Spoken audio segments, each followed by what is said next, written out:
Hello, friends.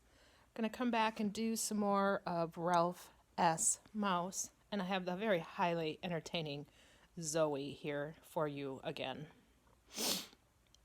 Good morning, Zoe. All right, Zoe, that's kind of close. Let's see if we can't get Zoe to move just a little bit so I can get her on the... All right, here we go. Life at school. So remember, Ralph was at school living in the boot. All right, you gotta move down here, Zoe. I can't read if you're that close to me. There you go. All right. Life at school. Dusk began to fall in room 5, making the inside of Melissa's boot even darker, when Ralph suddenly heard music. The lights were turned on, and a man with a transistor radio fastened to his belt came into the room and lifted chairs onto tables. He began to sweep with a wide broom while the radio poured forth sad songs about lonely highways, broken hearts, and jail. The sounds made Ralph feel gloomy as well as sulky. He began to feel sorry for himself. The long hall, so perfect for motorcycle riding, was dark and empty. His heart was broke over the loss of his motorcycle, and he might as well have been in jail in this old boot. When the man swept his way back to the back of the room, he unexpectedly set Melissa's boot upright side by side, tumbling Ralph down to the foot, where he sat trembling with nerves and self-pity until his ears told him the man had replaced the chairs on the floor and turned off the lights and left. Because he was a mouse, Ralph found sleeping at night almost impossible. Without the grandfather clock to mark the hours, the night seemed endless. Why should I sit here in the smelly old jail of a boot when everyone is so mean to me? Ralph asked himself. And with the cruelty of the world as an excuse for breaking his promise to Ryan, he used his sharp claws to climb the boot lining. Quickly, he leaped out and squeezed under the door of room 5. No one was going to stop him from exploring Irwin J. Sneed Elementary School. After a long and wistful look at the lonely highway of the hall, Ralph found exploration more interesting and profitable than he had expected.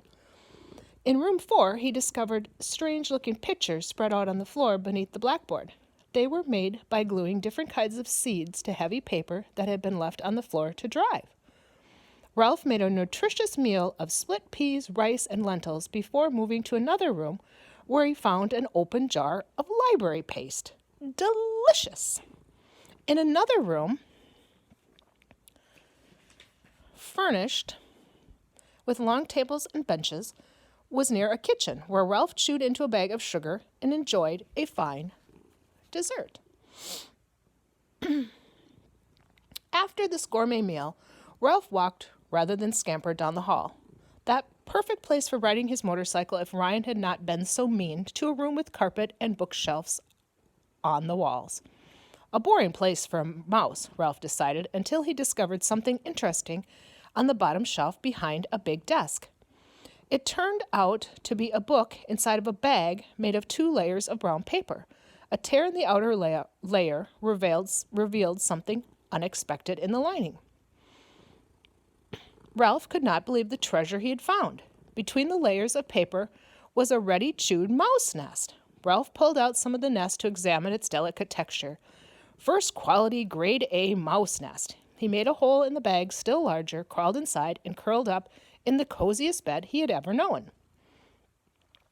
Ralph intended to rest there while he plotted to get his motorcycle away from Ryan, but his full meal made him drowsy, and instead he fell asleep. Awakening to the sound of school buses, he ran back to room 5 just in time as his former friend was hanging up his parka. Ralph ran up the leg of Ryan's jeans and into his shirt. "You give me my motorcycle," he demanded, trying to sound fierce. Ryan quickly faced the corner so no one could see Ralph. "Be quiet. You're not supposed to be here," he whispered.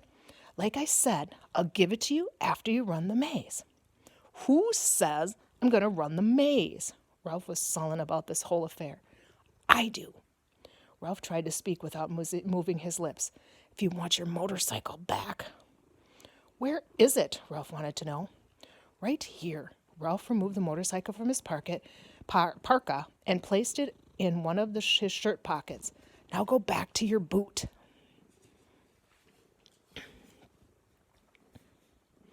"Don't call it my boot," said Ralph. "It's dusty and smelly. Will you be quiet if I let you stay in my pocket?" "Sure." The shirt was warm and soft and had a good view of the classroom if a hole was nipped in the pocket. As he dropped Ralph into his pocket, Ryan said, "And another thing, don't chew any more holes in my pockets. Mom didn't like it when she saw holes in the new shirt I wore yesterday." "We'll see about that," thought Ralph, determined not to let the hubbub of Ryan's heart lull him asleep again until he figured out how to get that motorcycle back.